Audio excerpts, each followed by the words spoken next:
மகர ராசி நேயர்களே, இந்த வாரம் உங்கள் வாழ்க்கையில் என்ன பெரிய மாற்றம் வரப்போகிறது என்று யோசித்துக் கொண்டிருக்கிறீர்களா?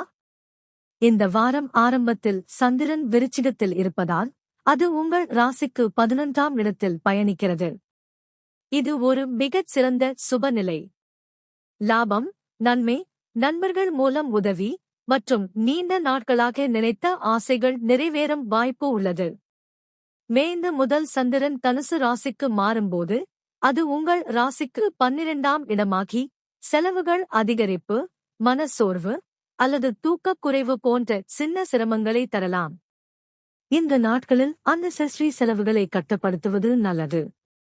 மே 8 முதல் சந்திரன் உங்கள் ராசியான மகரத்தில் பயணிக்கத் தொடங்கும் போது அது முதல் இடமாகி மிகச் சிறந்த சுப பலன் தரும். மன உறுதி, தைரியம் மற்றும் புதிய முயற்சிகளில் வெற்றி கிடைக்கும். நீங்கள் எடுத்த முடிவுகள் நல்ல பலன் தரும்.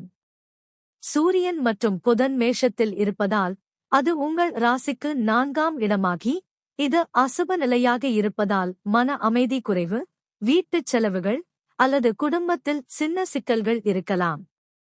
குரு மிதுனத்தில் இருப்பதால் அது உங்கள் ராசிக்கு 6ஆம் இடம். இது அசுப நிலையாக இருந்தாலும் முயற்சியால் எதிரிகளை வெல்லும் வாய்ப்பு உள்ளது. சுக்கிரன் ரிஷபத்தில் இருப்பதால் அது உங்கள் ராசிக்கு 5ஆம் இடமாகி இது மிகச் சிறந்த சுப பலன். காதல், சந்தோஷம், குழந்தைகள் தொடர்பான நன்மைகள் மற்றும் படைப்பாற்றல் அதிகரிக்கும்.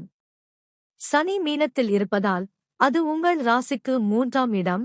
இது நல்ல சுபநிலை. தைரியம், முயற்சி மற்றும் செயல்களில் வெற்றி கிடைக்கும். மொத்தத்தில் இந்த வாரம் ஆரம்பத்தில் லாபம், நடுப்பகுதியில் சற்று செலவு, இறுதியில் மிகப்பெரிய முன்னேற்றம் தரும் ஒரு ஸ்ட்ராங் வாரமாக இருக்கும். உங்களுடைய சுய ஜாதக கேள்விகள் இருந்தால் கமெண்ட்ல கேளுங்க. உங்கள் பிறந்த நியதி, பிறந்த நேரம், பிறந்த இடம், உங்கள் கேள்வி மற்றும் உங்கள் இமெயில் ஐடி ஆகியவற்றை கமெண்ட்ல சொல்லுங்க. இது ஒரு இலவச சேவை.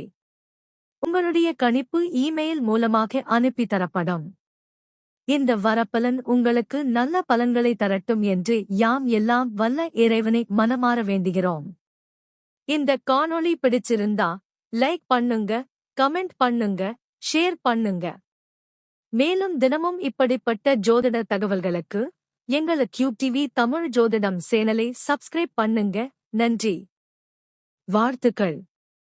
மீண்டும் சந்திப்போம் நண்பர்களே.